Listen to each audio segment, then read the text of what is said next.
To us, there are students that come through our doors every day. We care for them, and this is a terrible tragedy and loss. Well, it is tragic news out of Ridgefield tonight. 2 students were shot outside South Education Center this afternoon. One of them was killed. The other is in critical condition. Police say the shooter or shooters remain at large tonight.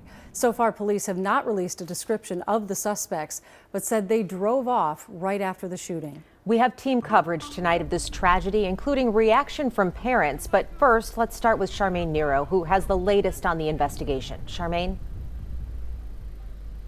Hi, we've been out here for the last several hours and the scene has changed drastically. Right behind me, you can still see the investigators going in and out of the school. We also have a couple of people that are here on the scene now. We're not sure if they're family members of the victims or who they are right now, but this scene is changing as we go on. But this all started around noon today at the South Education Center. Police say 2 students were shot around lunchtime right here on the sidewalk outside of the school. According to police, both injured students were transported to HCMC by ambulance, but sadly, 1 student died and the other is in critical condition. Both the Ridgefield Police Chief and Superintendent say it's a tragic day for this entire community.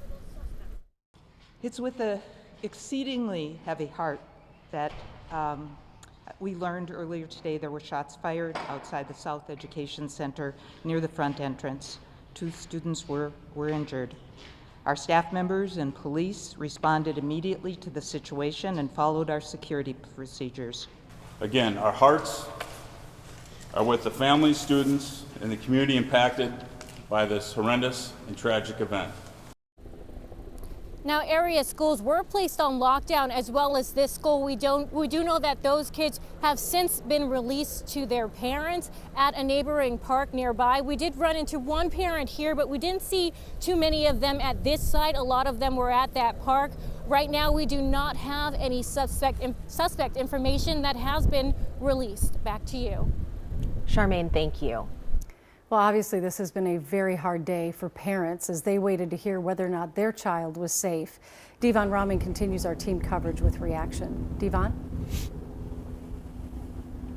Hey, Julie. Yes, the makeshift parent pickup line that formed here in this parking lot at Donaldson Park has since cleared within the last couple hours or so. And as you can imagine, many of the parents who showed up here this afternoon were beyond relieved to be reunited with their kids. Now, parents waited anxiously for hours as students were brought in by the busloads. Every emotion you could think of was expressed and felt this afternoon. There were tears, there were hugs, and even high fives as loved ones were reunited.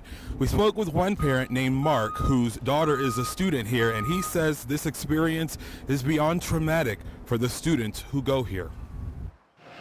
These are kids with special needs.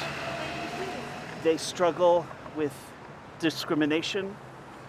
They struggle to do everything they do harder than any of us. And for them to be put through this just adds to the injustice. It adds to how horrible the situation really is.